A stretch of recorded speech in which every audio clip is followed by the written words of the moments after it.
to this edition of presentation, and in today's edition we shall be looking at a topic in physics that is very interesting and very educative.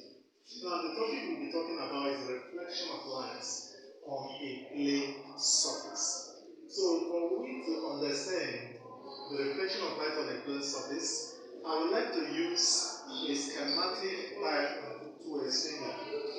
Take for instance, if this is your plane surface. Now this your plane surface has a back. This your plane surface has a back. Now this your plane surface, a light penetrated into it, and once light penetrates into it, it forms several angles. So I'm going to show you the first one we have here, which is standing perpendicularly to the very plane, is called the normal. It's called the normal. And this very normal is perpendicular, that is, it forms angle 90 degrees to the very plane.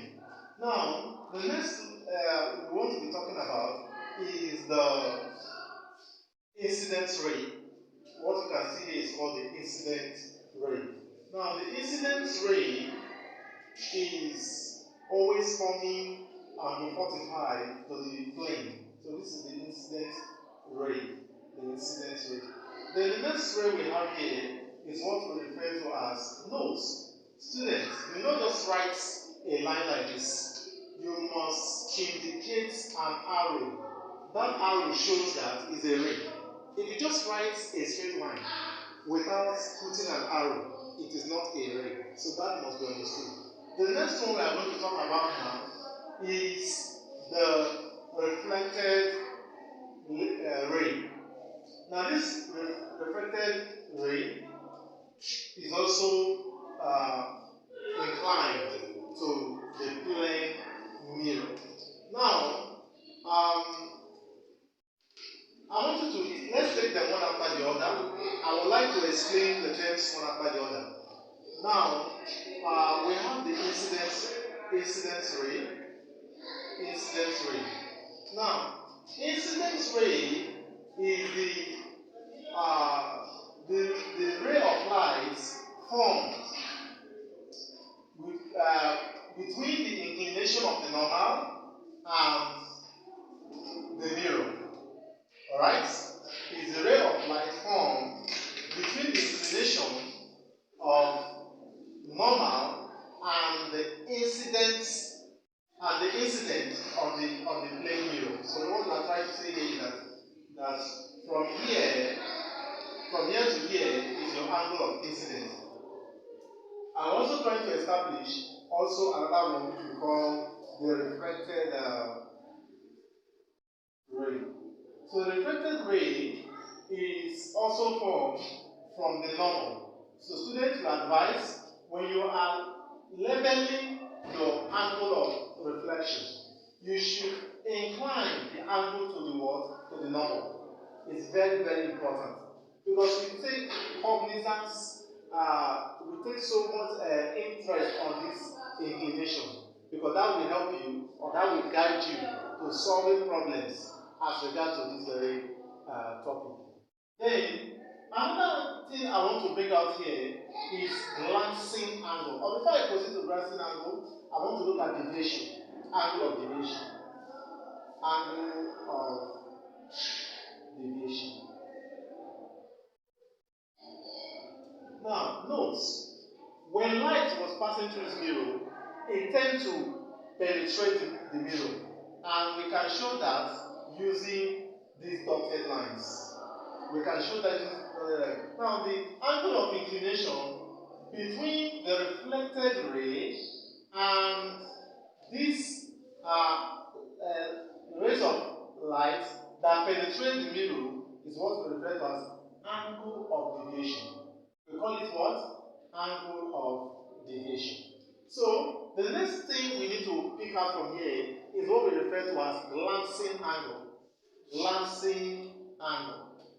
Glancing angle. So what do you understand by glancing angle? Glancing angle is the angle of inclination between the incident ray and the mirror.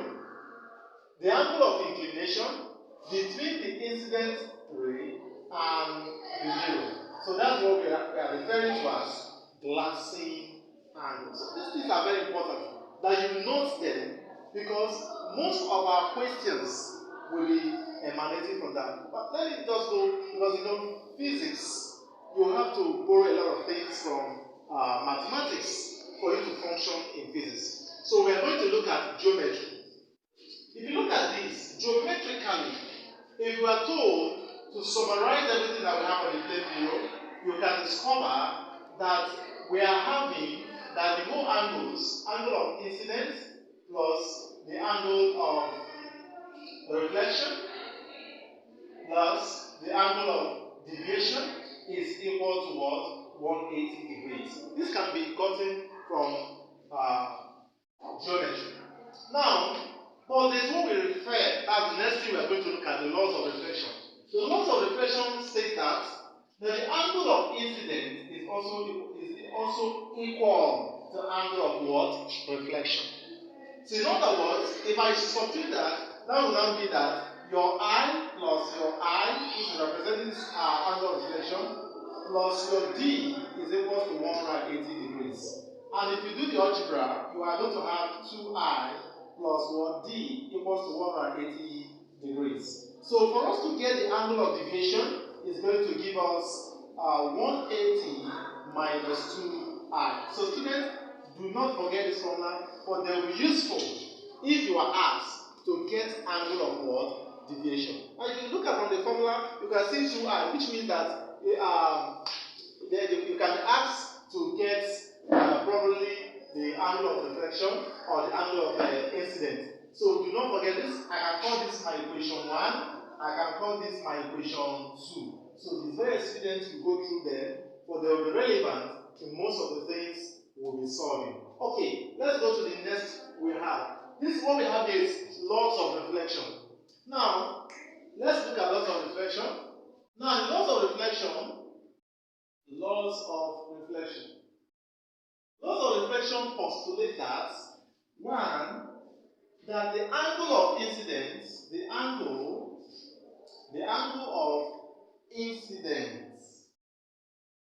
of incidence is equal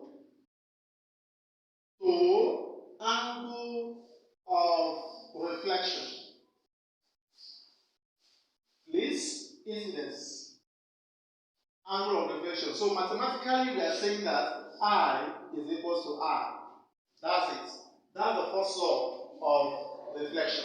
The second law of reflection, students, state that the angle of reflection, the angle of incidence,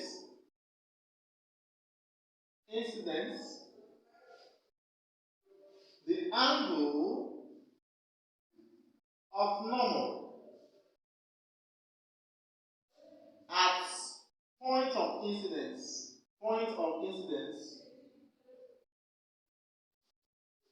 lies on the same plane. Students, you can see this one. They are using a definite article here, and definite article here is D. So this suggests that these angles are different. So it's very excellent to know that these angles are different. So do not mistake them with do not mistake the angles. They are very important. That's the essence of the definite article that you see there. Alright, we are through with the laws of reflection. Let's look at characteristics of image formed. Okay, I hope you are enjoying the class. Let me put in. Okay.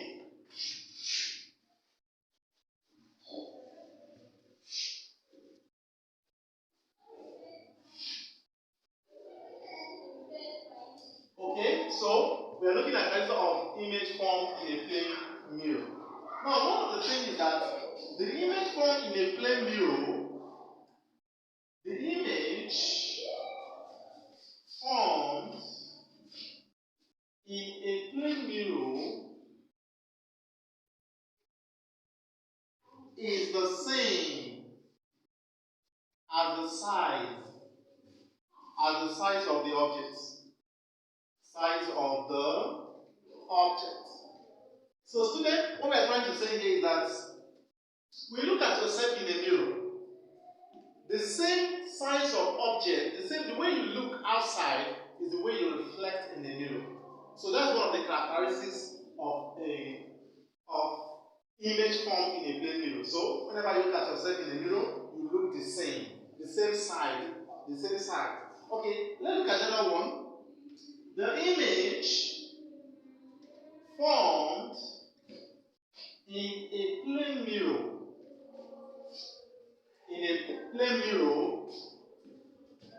is virtual.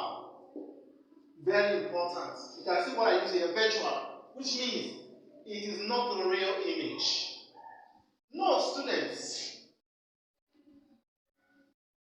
The image formed in a mirror, which is virtual, virtual image cannot be caught in a screen. It's very expedient to know this. They cannot be caught in a screen. Alright, let's go to the next one. The image formed in a plane mirror is laterally inverted. In fact, let's put inverted. Alright? So what we're trying to say here is that when you look at, okay, let me put the most appropriate term for that.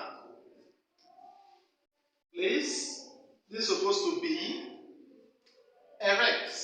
Alright? So not inverted. Erect. So the image formed in a plane mirror is erect. Now, what I'm trying to explain here, students, is that when you look at the mirror, you are always standing upright. Your leg is not up and your head down. So you are not, are you getting the point now? So it means that you are erect. So the image is obtained in a plane mirror is usually erect. So this is very important. So these are the few characteristics of image formed in a plane mirror. Now let's go ahead. We'll talk about the number of image that is formed in a mirror. Let's look at the number of image that is formed in a mirror. The number of image that is formed in a mirror. Number of image formed in a mirror. So students, when you're asked in exam to state the number, how do you get or how do you determine the number of image that is formed in a mirror? When you have two mirrors that are inclined in a certain angle, they ask you, what is the number of image that can be formed in that plane mirror? Students know this formula is very expedient. It will be useful in solving your problem. So the number of image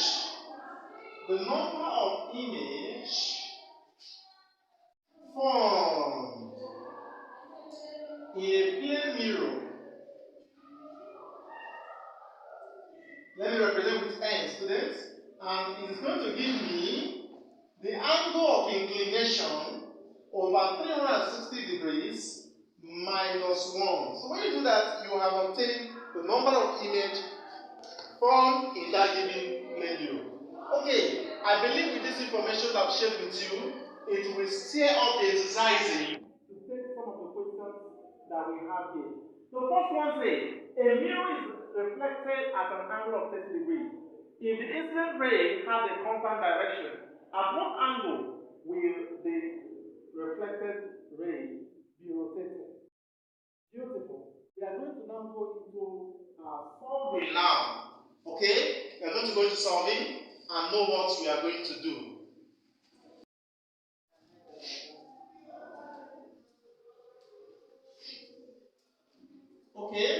students, a mirror is rotated at an angle of 30 degrees if the incident ray has a constant direction. At what angle will the reflected ray be rotated? Okay, students, let's look at the diagram to explain the question given to us. This is your plane mirror, as I usually tell you, and let's show our angle of normal. Okay, so this is our angle of normal that is perpendicular to the plane mirror. Then let's show our incident angle. And we're told that the incident angle here is 30 degrees. Remember I taught you that the angle of inclination between the angle normal and the reflected ray. Please note, you must put an arrow to indicate that it's a ray. When you do not put an arrow, it is not a ray. So it's very important. Okay, let's see that this will now be our angle of reflection. This is our angle of reflection. But from the laws of the reflection law, we are told that angle of incidence is equal to angle of what? Reflection. Recall from all the explanation I've given to you that the angle of incidence is also equal to the angle of what? Reflection. Which means that if the angle of incidence is 30 degrees, it means that the angle of reflection is also 30 degrees. So I hope it's clear now. The angle of reflection, the angle of incidence is 30 degrees, therefore the angle of reflection will be equal to what? 30 degrees. So, but from what we have seen so far, we've learned that from our geometry that we can actually get our reflection to be 2I.